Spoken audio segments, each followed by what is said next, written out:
માસૂમ બાળકના માથાના ભાગે પાઇપ મારતા બાળકને પહોંચી ગંભીર ઈજા। ભાવનગર શહેરના રામ મંદિર સામે આવેલા પેટ્રોલ પંપ પર ગત રાત્રિના સમયે પેટ્રોલ પુરાવવા એક્ટિવા સ્કૂટર પર આવેલા દંપતીના 6 વર્ષના પુત્ર પર લોખંડનો પાઇપ માથાના ભાગે ઝીકી દેતા બાળકને ગંભીર હાલતમાં સારવાર માટે સટી હોસ્પિટલ ખાતે ખસેડવામાં આવેલ, જેમાં ગત રાત્રિના નીતિશ કનૈયાલાલ બાલચંદાની પોતાની પત્ની અને પુત્ર સાથે રામ મંદિર સામે આવેલા પેટ્રોલ પંપ પર પેટ્રોલ પુરાવા ગયા હતા, જેમાં એક્ટિવાનું પેટ્રોલનું ઢાંકણું ખોલવાનું કહેતા અને તે ખોલ્યું હોવા છતાં નથી ખોલ્યું જેવી સામાન્ય બાબતે પેટ્રોલ પંપ પર પેટ્રોલ ભરતા વ્યક્તિ અચાનક ઉશ્કેરાઈ ગયા।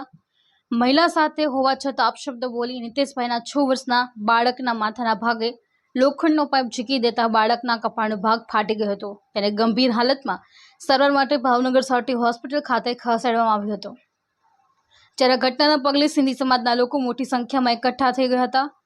હોસ્પિટલ તેમજ પેટ્રોલ પંપ પર પહોંચી આવા લોકો સામે કડક કાર્યવાહી કરવાની માંગ કરી હતી। આ અંગે મોડી રાત્રિના સમયે નીલમબાગ પોલીસ સ્ટેશનમાં ફરિયાદ નોંધાવવા અંગેની તજવીજ હાથ ધરી હતી, જે ફરિયાદ બાદ નીલમબાગ પોલીસ દ્વારા હુમલો કરનારની અટકાયત કરી તેમના ઉપર કાયદેસરની કાર્યવાહી હાથ ધરી હતી।